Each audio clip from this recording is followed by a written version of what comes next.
Best ever listeners, welcome to the best real estate investing advice ever show. I'm Slocum Reed and I'm here with Jason Brenner. Jason is joining us from Mechanicsburg, Pennsylvania. His company is Brenner Realty Group, which does ground up development and redevelopment deals. His portfolio currently consists of over 200 micro apartments, over 150 units in development, a warehouse, and a flex space property. He's also an LP in 9 deals.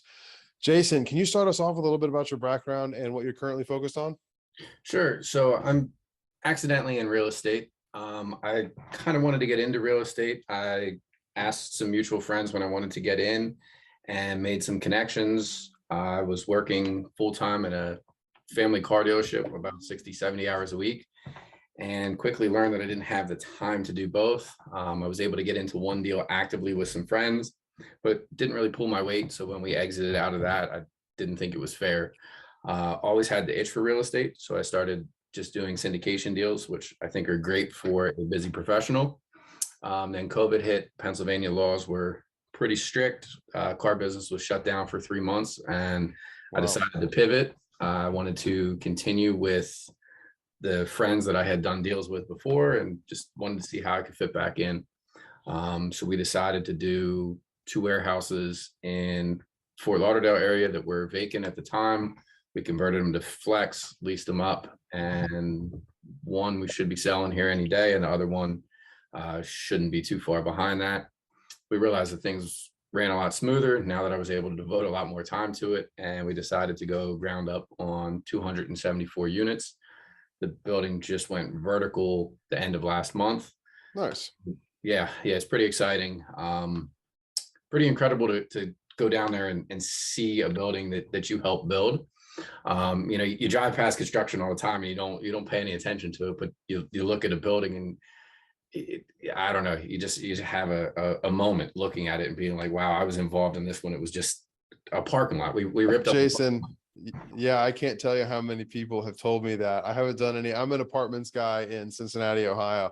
I haven't done any new construction yet, but I keep hearing that. And there's a part of me that is still willing to engage and appreciate the sentimental quality of real estate as well as the financial. So I know eventually that's going to happen. I'm going to have to get that feeling for myself the way that I've heard other people talk about it. Is all of your investing in Fort Lauderdale? No, we have some stuff locally. We're in the process. We just got 12 acres approved for 165,000 foot warehouse.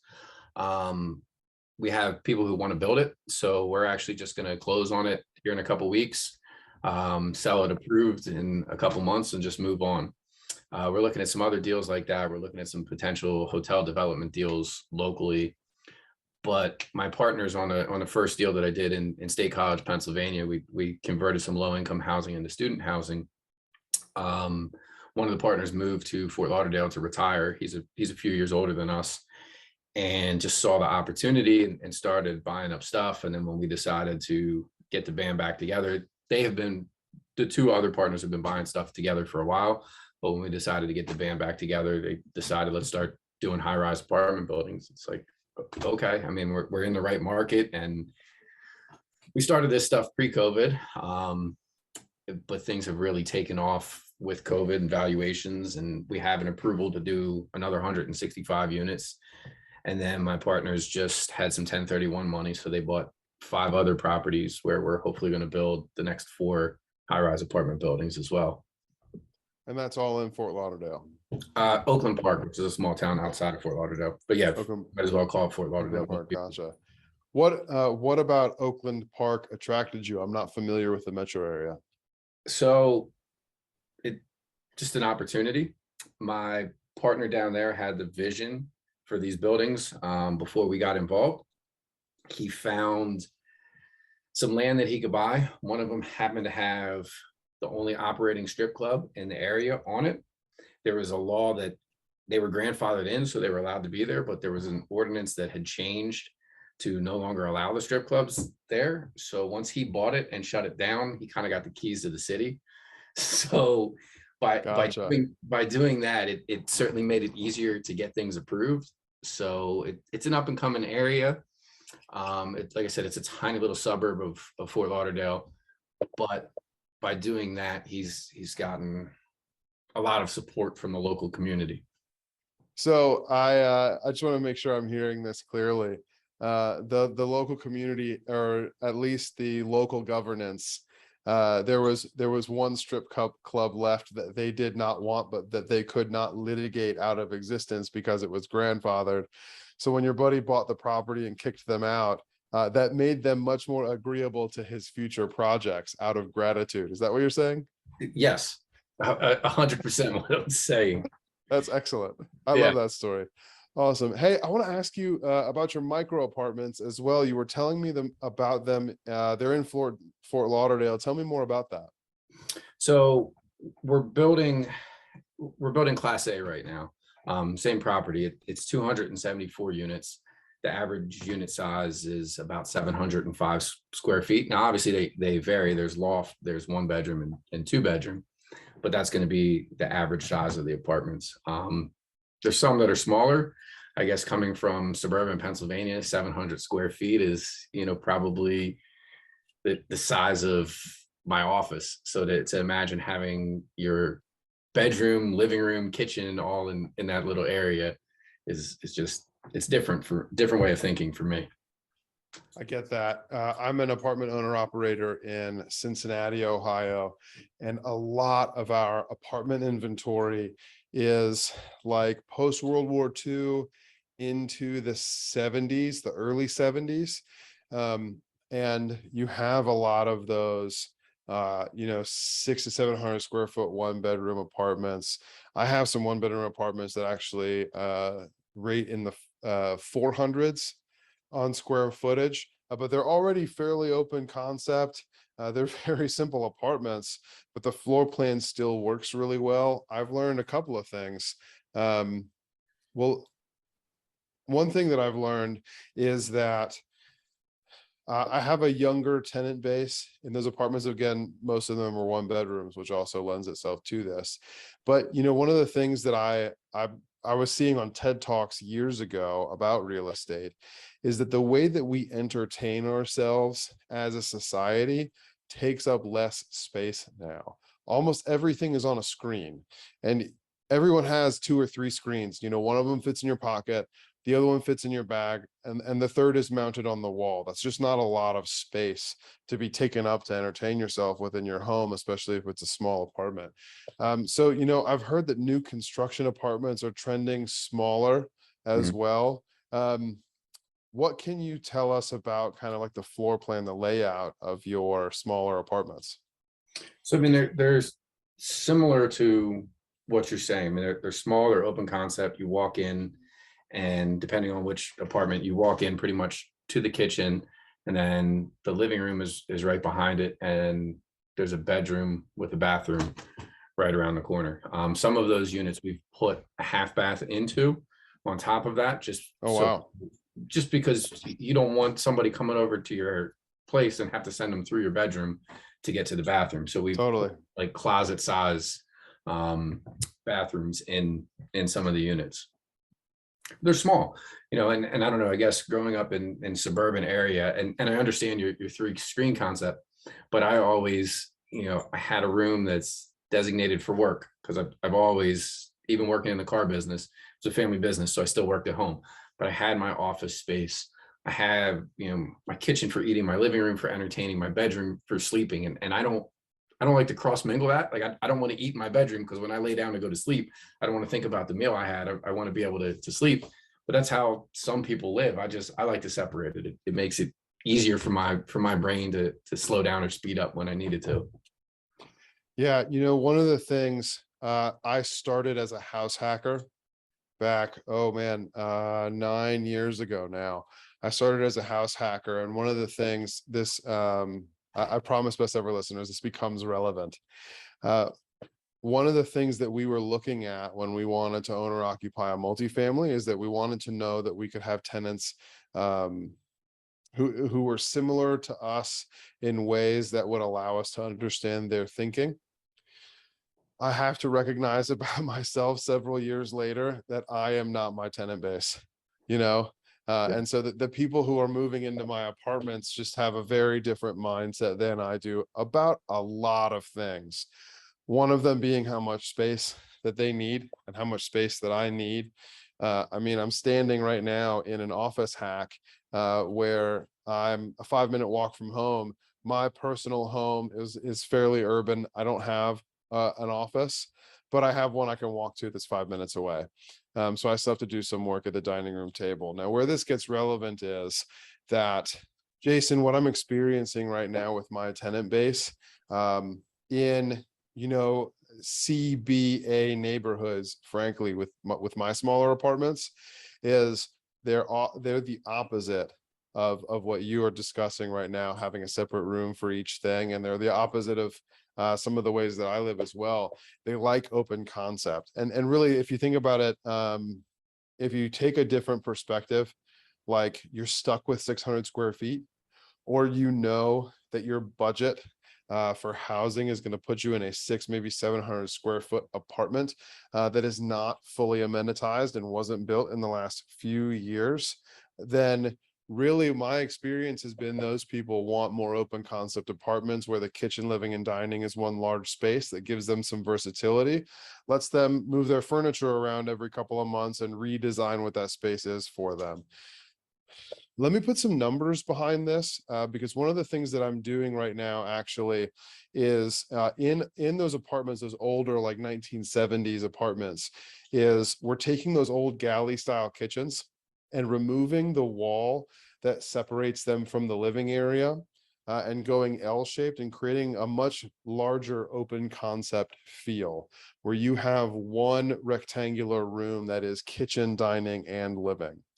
And of course, when we do that, we're upgrading. You need new floors, new cabinets, counters, appliances, and everything. But what we're seeing is that we are able to command rents that are 15 to 20% above market because all of our competition in that size and in that space still has those galley kitchens. Again, I'm not talking about the fully amenitized, brand new, has a pool and a fitness center apartment buildings because their rents are significantly larger than ours, and that's a different tenant base within the same neighborhood.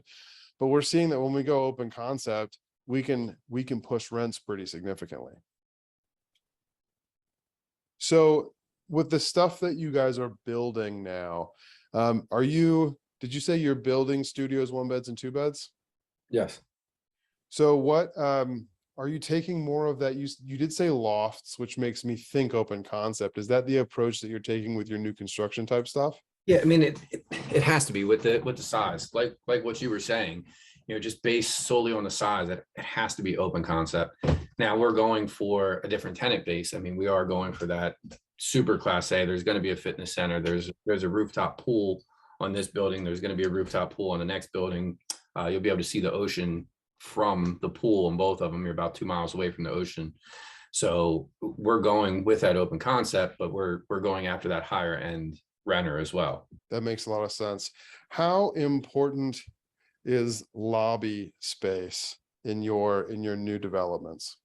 So we're balancing that, right? We want to have a lobby. We want the tenants to have a space where they can come in and feel welcome, and there's some shared office space. So if you need to use a conference room or something, you can book a time and use one of the smaller conference rooms, or you can just do some work there if you need to.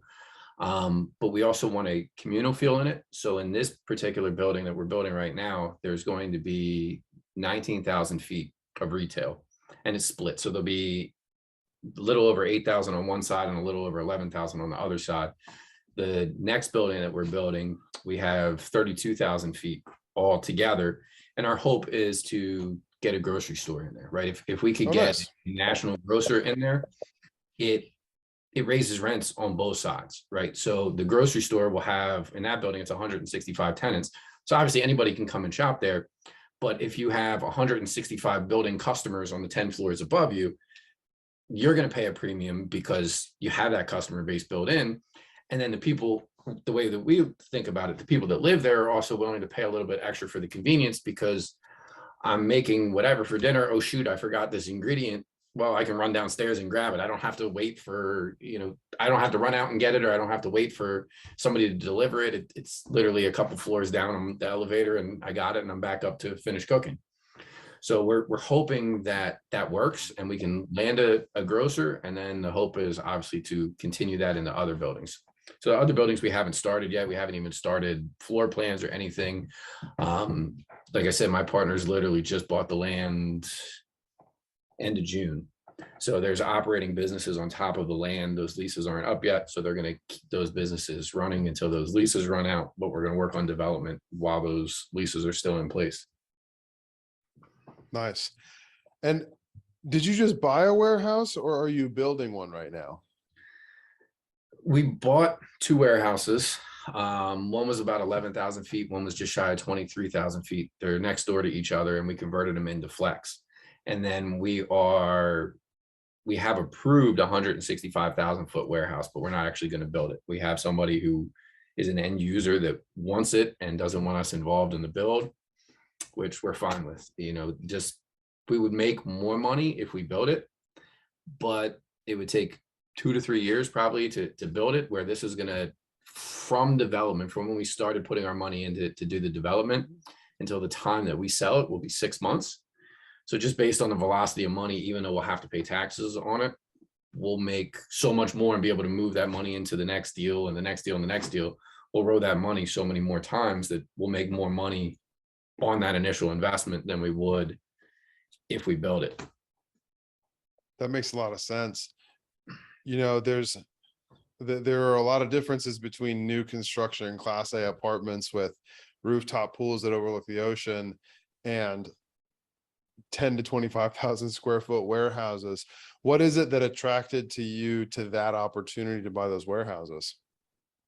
So the warehouses they're a redevelopment play, right? So it was, can we all work together, fit in and do a small deal?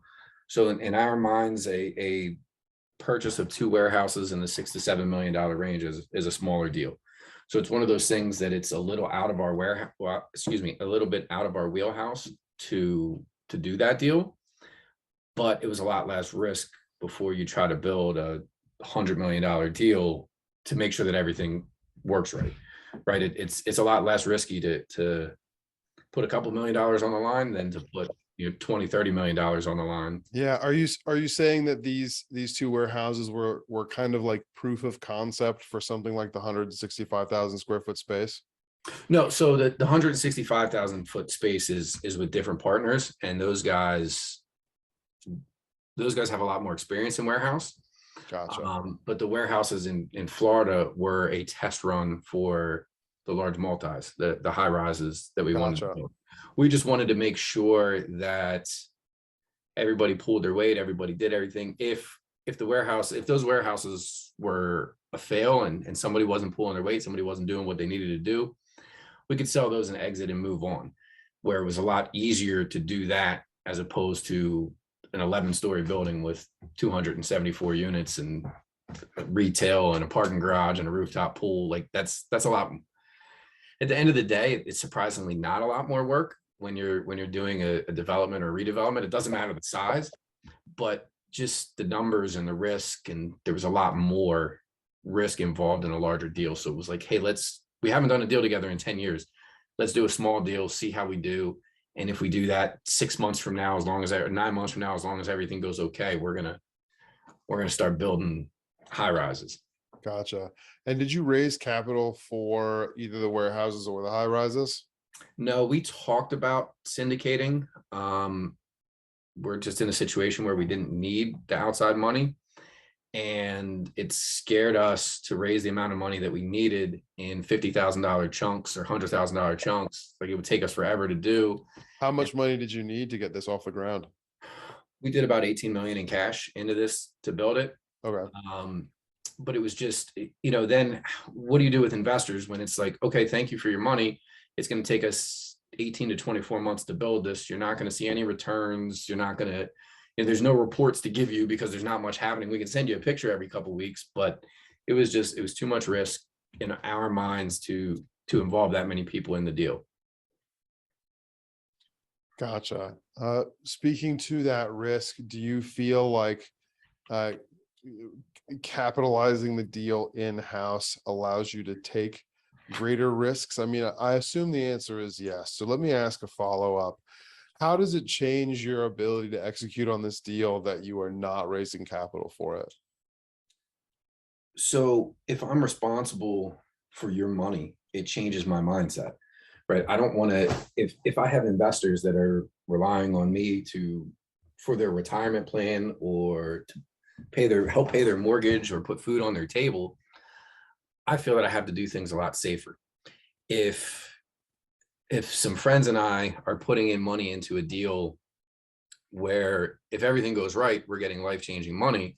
If everything goes wrong, it's going to hurt. It's going to hurt a lot, but we'll all still sleep at night, and we'll all still pay our mortgages. We'll all still be able to put food on our table. We'll all still be friends at the end of the day.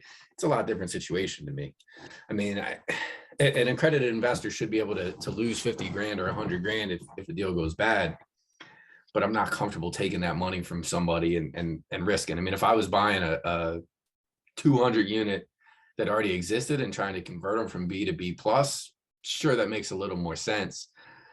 But until we need the outside money and until there's a deal like that makes sense for us to do with enough upside potential where we can bring investors in, then we'll do it. But we look at big hit deals. I mean, we're not looking for 15%, 18% IRRs on deals that a lot of syndicators are looking for, which again, for a busy professional, it's a great way to get a taste of real estate to get your money outside of the stock market or a typical investment.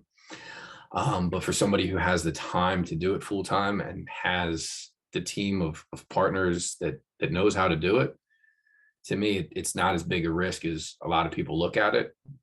But I realize that money could go away if the market changes, right? A lot of bad stuff could happen in 24 months when it takes to build a building. Interest rates could change. You could have a global pandemic. Who knows? I mean, we're experiencing all of it firsthand. Russia could invade one of their neighbors. Yeah. Trade war with China. China could start doing operations outside of Taiwan because, right? We won't get political, but if you can't already tell, we're recording in early August 2022. And there's plenty to talk about right now.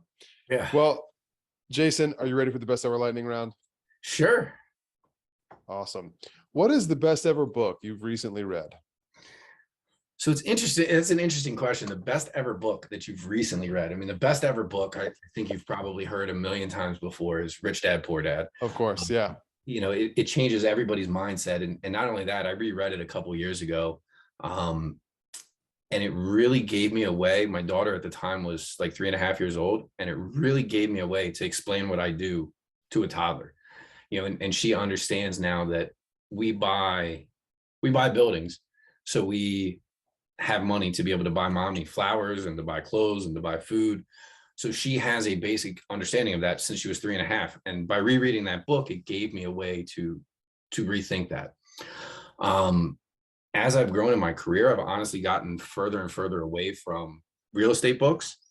I think Atomic Habits is probably one of the best books out there for anybody. It will teach you how a 1% change every day becomes an exponential change in your life and how you can stack different habits. It's great. And then I just started reading, I have it sitting next to me actually, because this is where I usually sit to read. It's called Peak Mind, which is a phenomenal book. I never thought I would want to meditate, but I hear more and more successful people that do it. And it's like, this book not only teaches you how to do it, but it explains what it does to the brain and how it affects your attention. So it's a really good book. I would highly recommend that too. Nice. What is your best ever way to give back? So I love kids. For years, I was on the board of Police Athletic League when I lived in Harrisburg, which is about 20 minutes away. When we moved to where we currently live, I started seeking out other nonprofits. There's a nonprofit called Kick In for Kids, which is a local grassroots. It helps 3 school districts in the local area, and really cool to me because it's kids that my kids are going to go to school with that, fell on hard times, and it could be anything. We'll supply school supplies to, a kid got hurt in football practice and his parents don't have insurance. We'll pay for doctor's appointment to, there was just a bad car accident this past winter. And there's a family of two young kids. Both their parents died in the car accident. The kid just turned 18, got a job offer from somewhere. A local car dealership gave him a free car, and it was like $2,600 a year Wow. for his car insurance. And he didn't have the $2,600 for car insurance. So we said, okay, we'll pay for your car insurance. So we try to help those in need. Right. So I really like doing that. And then I'm also involved. I'm on the board of B'nai B'rith, which is a local nonprofit elderly home. One of my attorneys is on the board, and he asked me, and I agreed. I mean, it's running a building for a nonprofit, so it's something that I have a lot of experience with. It also gives me a lot of FaceTime, a lot of free FaceTime with my attorney. Those are not billable hours, so that's always good. Nice. That's awesome. Jason, within your development and redevelopment career specific to commercial real estate, what's the biggest mistake you've made and the best ever lesson? What's the biggest mistake you've made and the best ever lesson that resulted from it? It's tough. I've been very fortunate partnering with the right people. So I've learned a lot along the way from people a lot smarter than me. Honestly, I think the biggest mistake that I made was the fear of not taking the leap. If it wasn't for COVID shutting everything down, I don't know that we would be talking today. It kind of forced me to pivot. I realized working 70 hours a week, how much I was missing at home with, again, like I said, a 3.5-year-old at the time at home. I would get up in the morning, I would take her to school, and my hope was to be home every night before she went to bed. And like, I'm fourth generation in the car business. So that's how I grew up. That's what I expected from a father. And it was everything shutting down showed me that, damn, I should have done this 3 years ago, 5 years ago, 10 years ago, because I would be so much further ahead, and I have so much more time. So it's probably a lame answer to that question, but that's the best answer I got. What is your best ever advice? It's no fun to be rich alone. The first deal that I got into, I put in a small amount of money compared to the deal. I was a 5% owner in the deal. And I asked the two guys that I was partnering with, who are still partners with me today, why do you need my money in this deal? You obviously don't. Why am I doing this? And one of them looked at me and said, it's no fun to be rich alone. And it really didn't mean anything to me until a couple years later.